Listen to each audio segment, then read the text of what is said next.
This year's undergraduate student speaker is Daphne Suen.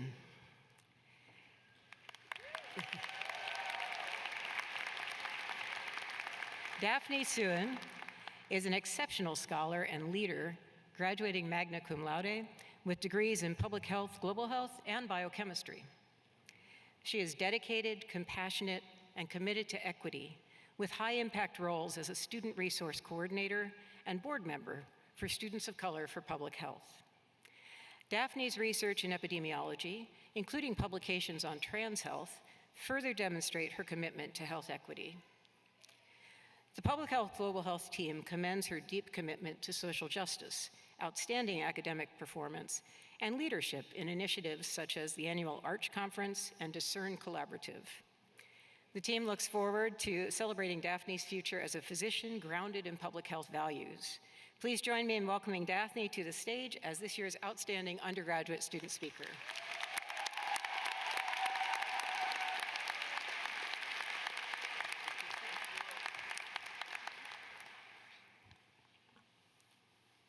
Hi, Pookies. And hi to my family, Mom, Dad, and Aiden. Where are you over there? I can't see you, I'm blind. So, congratulations to the class of 2026. Woo! Unless you join me in failing our finals next week, so congrats to the class of 2027. Undergraduates, make some noise if you love your custom graduation stoles. Woo! Okay, yay. This was a 3-year effort put on by the PHGH resource coordinators, and I'm so glad that we're the first ever class to have them. Yay. I'm a PHGH graduate, and as part of last year's honors cohort, we read a book discussing institutional racism. And every week, a group of students would lead an activity based off of that week's chapters. And for my week, my group chose to make a mind mapping activity, map out the problems racism has caused, and then map out the enacted solutions. As we led the activity, though, it was becoming clear that there were a lot of problems, and not that many solutions. We were also very much aware that the map of problems was only going to grow. And since then, we've all had to carry an immense amount of grief. We mourn the over 50 individuals who have died because of ICE, including Alex Preddy and Renee Nicole Goode. We mourn the 156 civilians, including 110 children, who were killed by the US's missile strike in Iran. We mourn for our trans community, targeted by the over 1,000 proposed anti-trans bills, and we mourn the memory of Juniper Blessing. May she rest in peace. Faced with this institutional violence, I was scared for what the future of public health might be, because I felt like I had no agency to tackle any of the issues that we're facing. Yet one of the things that kept me going, though, was the strong community of the Students of Color for Public Health. See, every year we plan the Anti-Racism and Community Health Conference, ARCH, in which we invite Seattle's leaders to share how they're using anti-racist principles to improve community health. And one year, an attendee named Max just happened to pass by and chose to attend, despite the fact that he has no public health background. And turns out, Max was a journalist, sharing with me how the speakers were inspiring his agency to address institutional racism in his written work.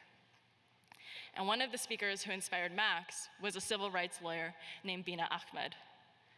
And she was inspired by college students who were organizing the pro-Palestine encampments. And so she encouraged us to use our agency to join the protests, but safely, by knowing our rights. And if we couldn't protest, she emphasized how crucial our values and public health training would be to every single field.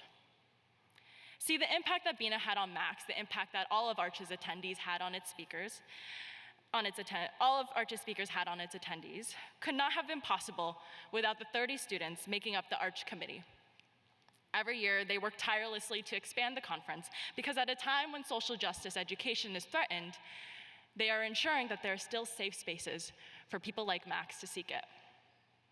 And as I led ARCH, I witnessed the committee's profound joy and determination to use their agency to increase ARCH's impact, whether it's for their classmates, their peers, or in Max's case, a complete stranger. And their determination is infectious, inspiring me to remain resilient as a public health practitioner. So when our communities are being targeted, when public health feels fraught, we all feel like we have no agency. And I'm here to tell you that we do, and I know that we do, because my amazing classmates, peers, and friends are using their agency to create meaningful change. What defines our community of public health practitioners is not our jobs or our careers, but our values, what motivates us to keep showing up when the map of problems keeps growing. And as Bina hinted, the world needs our values now more than ever. Now the injustices we're fighting span past the traditional boundaries of what we might deem public health. So no matter where you go, your values will follow. It's just up to us to have trust in our collective agency and act on it, not just for ourselves, but for all the marginalized communities we're called to public health to fight for. Whether you're fighting for your immigrant parents, your trans friends, your neighbors displaced by war, or for people you may never meet, I have no doubt that the decisions you make and actions we all take will ultimately form a better today and an even greater tomorrow.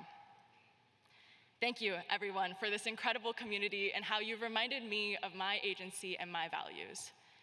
Yes, our map of problems is getting bigger, and I can't deny that. But we're the new public health practitioners in the field. And Pookies, I know we can handle it. Thank you.